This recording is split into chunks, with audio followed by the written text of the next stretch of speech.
What if I told you that both Moses and Jesus were Muslims? What if I told you that Islam means peace, obedience, and submission?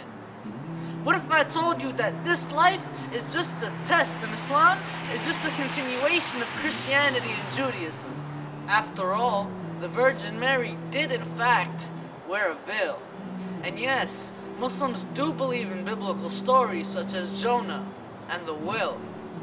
What if I told you that according to the Bible, Jesus had fair skin, he wasn't white nor was he pale, and that the true faith of Jesus will prevail? What if I told you that the Bible was written hundreds of years after the death of Jesus by John, and that the modern Bible is something that man had drawn? What if I told you that Muslims greet each other by wishing peace upon one another, and that our women are not oppressed? We actually believe that heaven lies underneath the feet of one's mother, and that whoever you are, or wherever you come from, if you share my faith, I shall treat and address you as my sister or my brother, because Islam doesn't tell you to be a hater, it teaches you to be a lover. With this poem, I'm not attacking anyone's beliefs, so please do not be offended. These are the views of me and my fellow Muslims.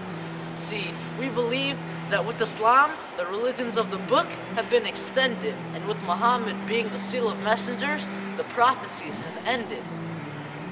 See, we believe that Jesus was never crucified.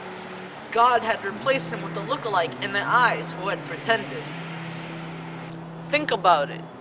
If Jesus died for your sins, then shouldn't your life be guilt-free and splendid?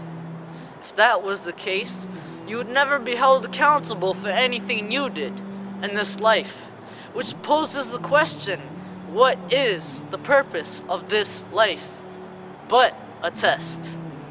There is something that you must take in and understand. Jesus is not God, he is a man. See, Jesus never said to worship him. That is something that he would have hated and despised. Because how could the Creator and the creation even be related? See, that is something that can't even be contemplated. We too believe in his return, he is awaited, and when he does come back, all of these lies about him will be deflated. Like how people say he was crucified when he was actually elevated. In the Bible, Jesus was said to be a prophet. So how can one be a prophet to himself? See, Jesus never claimed to be divine. Did you know that both Christianity and Judaism forbid the consumption of both alcohol and swine? And actually, it is just a myth that Jesus ever drank wine. See, because the Bible we have today was modified in order to fit into the ways of mankind. But that is wrong. We shouldn't change the words of God to fit our ways. We should change our ways to fit the words of God. I love Jesus. Don't get me wrong. In fact, he is one of the most quoted prophets in the Qur'an. So I suggest that you research this matter so you can pass this test. So do yourself a favor and abolish your hate, because when the sun shines from the west, it'll be too late.